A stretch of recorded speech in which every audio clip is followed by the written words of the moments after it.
बोलते जी हम हैं टनाटन सुन्नी। क्या है? टनाटन सुन्नी। मैं हमेशा बड़ी आर्जी से हाथ जोड़ कर अर्ज करता हूँ, बुरा नहीं मानिएगा, मैं कोई अपनी इल्मियत नहीं झाड़ रहा, खुदा की कसम नहीं, शऊर की बेदारी मत। आप में जो टनाटन सुन्नी बैठा हुआ है ना कि मैं टनाटन सुन्नी, अवाम की बात कर रहा हूँ, उलमा की नहीं। इज्तिमा खत्म हो जाए मेरे पास आइएगा, मैं ज़ुर्रियात अहले सुन्नत में से 3 क्वेश्चन आपसे करूंगा, उसके जवाब दे के बताइए। आप में से बहुत सौ को तो ये नहीं पता होगा कि ज़ुर्रियात अहले सुन्नत कहते किस, वो कौन कौन सी चीजें और ज़ुर्रियात अहले सुन्नत का मतलब क्या है। और बने हुए टनाटन सुन्नी है जी, हम टनाटन सुन्नी। भाई सुन्नी अहले सुन्नत से बना है। अहले सुन्नत उसे कहते हैं जो अहले सुन्नत के अकायद का हामिल हो, इसीलिए मकतब फिक्र बने ना। भाई शिया कौन है? जो अहले तशय्युअ के अकायद रखता है। देवबंदी कौन है? जो अहले देवबंद के अकायद रखता है। वहाबी कौन है? जो वहाबिया के अकायद रखता है। तो सुन्नी कौन है? जो सुन्नियों के अकायद रखता है। अकायद का ताल्लुक कहां से है? यहां से, खारिज से नहीं, वो तो अमल है, वो मामूलात अहले सुन्नत। अकायद का ताल्लुक यहां से।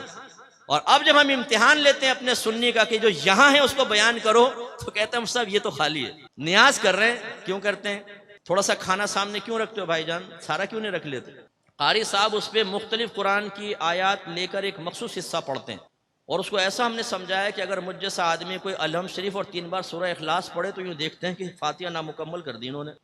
वो पढ़ना चाहिए था जो मुरव्वजा है। अच्छा, चादर क्यों चढ़ाते हैं? अपने आप से सवाल कर लीजिएगा जाकर, ये मज़ार पे चादर क्यों चढ़ाते हैं और इतनी सारी क्यों चढ़ाते हैं, और मन्नत क्यों मानते हैं आप चादर की? करें अपने आप से सवाल जरा।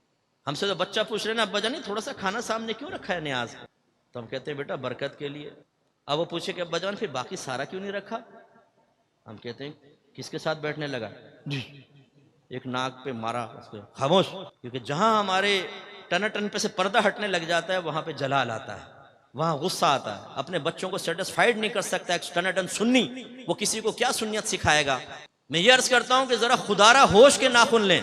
इसीलिए मैंने कहा ना, मैं करता हूं आपको चैलेंज, आइए इज्तिमा के बाद आप मुझे शर्मिंदा कर दें या मुझे खुश कर दें, मुझे खुशी होगी। ये नहीं कि अगर आप नहीं बयान कर सके फिर मैं खुश होऊंगा, मुझे तो मैं जलता हूं, मुझे अफसोस होता है कि हम अहले सुन्नत से सुन्नी नहीं है। अब मैंने अक्सर देखा है हम लफ्ज़ सुन से सुन्नी बन गए, सुन पड़े हुए हैं, पूछे तो कुछ भी नहीं आता।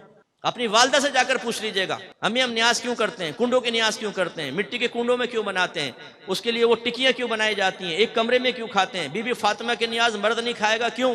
पूछिए जरा अपनी वालदा से, अपने वालिद से। उन बिचा वो कहेंगे बेटा हमारे तो बड़े ऐसे करते हैं, हम वही करते, हमारा ये है हमारी सुन्नियत। हालांकि अकीदे का ताल्लुक यहां से है, आपके जहन में होना चाहिए। आप माशाल्लाह हनफी हैं, मुकल्लिद हैं, लेकिन अगर एक बच्चा हमसे पूछता है कि अब्बा जान ये तकलीद क्या होती है, इसकी मुझे तारीफ तो बताएं, शरई तारीफ, तो अब्बा जान तकलीद की सही शरई तारीफ नहीं बता सकता। अगर बच्चा कहे जी हमने आलिम से सुना है कि चारों इमाम हक हैं, इमाम आजम, इमाम शाफी, इमाम मालिक, इमाम अहमद बिन हम्बल, लेकिन हम सिर्फ इमाम आजम के पीछे क्यों चलते हैं, हम क्यों नहीं इमाम शाफी, इमाम मालिक के पीछे चलते हैं, तो अब्बा जान के पास माकूल जवाब नहीं होगा। और उसी अब्बा जान से पूछेंगे बताएं तकलीद शख्सी वाजिब है कि नहीं, इसका वजूब कहां से साबित है, क्या कुरान और हदीस से? नबी करीम के दौर में तो तकलीद शख्सी नहीं थी, तो ये कौन सा वाला वाजिब है, जो कुरान से साबित हुआ, जो हदीस से साबित हुआ, या नस्से मजहबी से साबित होने वाला? कौन सा वाला?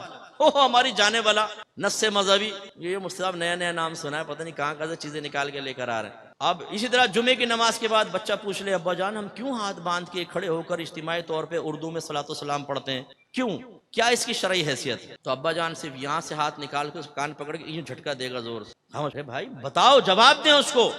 आप नहीं समझाएंगे तो कौन समझाएगा? क्यों करते हैं आप ऐसा? समझाएं आप। जो आप कर रहे हैं, मैं ये नहीं कह रहा हूं कि वो गलत है, मैं ये कह रहा हूं क्यों कर रहे हैं ये आपको मालूम होना चाहिए। जो नजरिया है आपका, अकीदा है, उसके बारे में आपको मालूमात होनी चाहिए। क्या नबी करीम सल्लल्लाहु अलैहि वसल्लम को आलिमुल गैब कह सकते हैं? आलिम माने जानने वाला, गैब माने गैब, गैब का जानने वाला। आप कहेंगे, आम आदमी कहेगा कह सकते हैं, लेकिन याद रखें कि मानी समझते हुए नबी करीम को आलिमुल गैब कहा तो दायरा इस्लाम से खारिज हो जाएंगे। कौन सा माना समझते हुए? कि लफ्ज़ आलिमुल गैब एक मखसूस टर्म है, ये उस जात के लिए इस्तेमाल होगी जिसके पास इल्म गैब जाती हो, अताई ना हो। तो आलिमुल गैब हकीकतन अल्लाह तबारक व तआला। नबी करीम सल्लल्लाहु अलैहि वसल्लम को इल्म गैब दिया गया, लेकिन लफ्ज़ आलिमुल गैब उस जात के लिए इस्तेमाल होता है शरई इस्तिलाह में जिसके पास इल्म गैब जाती है। मैं एक जगह बयान करके बाहर निकला तो एक साहब आ गए, वो एक मखसूस जमात से उनका ताल्लुक था।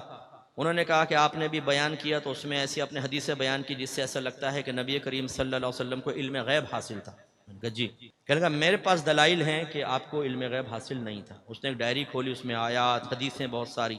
मैंने कहा मैं बाद में इस पर बात करता हूँ, पहले मुझे बताएं गैब किसको कहते हैं। थोड़ी देर सोचता रहा, कहने लगा अच्छा मैं बाद में तैयारी करके आऊंगा। मैंने कहा जा तैयारी कर। तो मेरा तीर निशाने पे लग गया। अक्सर ऐसी होता है, एक पीएचडी साहब आए, भाई नाराज मत होइएगा, हमारे उस्ताद अब्दुल सत्तार सईदी साहब फरमाते हैं पीएचडी का मतलब फिरा हुआ दिमाग। कि पीएचडी करने के बाद शख्सियत पीएचडी की है, मुफ्ती कराम को चैलेंज कर। ऐसे एक पीएचडी मुझे मिल गया। कहने लगा लोग कहते हैं जुमा फर्ज है, मेरी तहकीक यह है कि वो वाजिब। मैंने कहा फर्ज किसे कहते हैं और वाजिब इसकी तारीफ बता। थोड़ा सोचता रहा, कह रहे बाद में आऊंगा। जा बेटा बाद में। अब वो एक लड़का मेरे साथ खड़ा हुआ था, सुन्नी लड़का, उसने ये सुन लिया। कुछ दिन बाद मुझे मिला, कहने लगा अकमल भाई मैंने ना आज एक शख्स को लाजवाब कर दिया। मैंने कहा कैसे? कहने लगा एक ना दूसरे को, हमारे आदमी को समझा रहा था कि नबी करीम को इल्म गैब नहीं, मैं बीच में कूद गया और मैंने कहा तुझे गैब की तारीफ पता है? तो वो घबरा गया। मैंने कहा जा पहले तैयारी करके आ फिर आना। मैंने कहा शाबाश।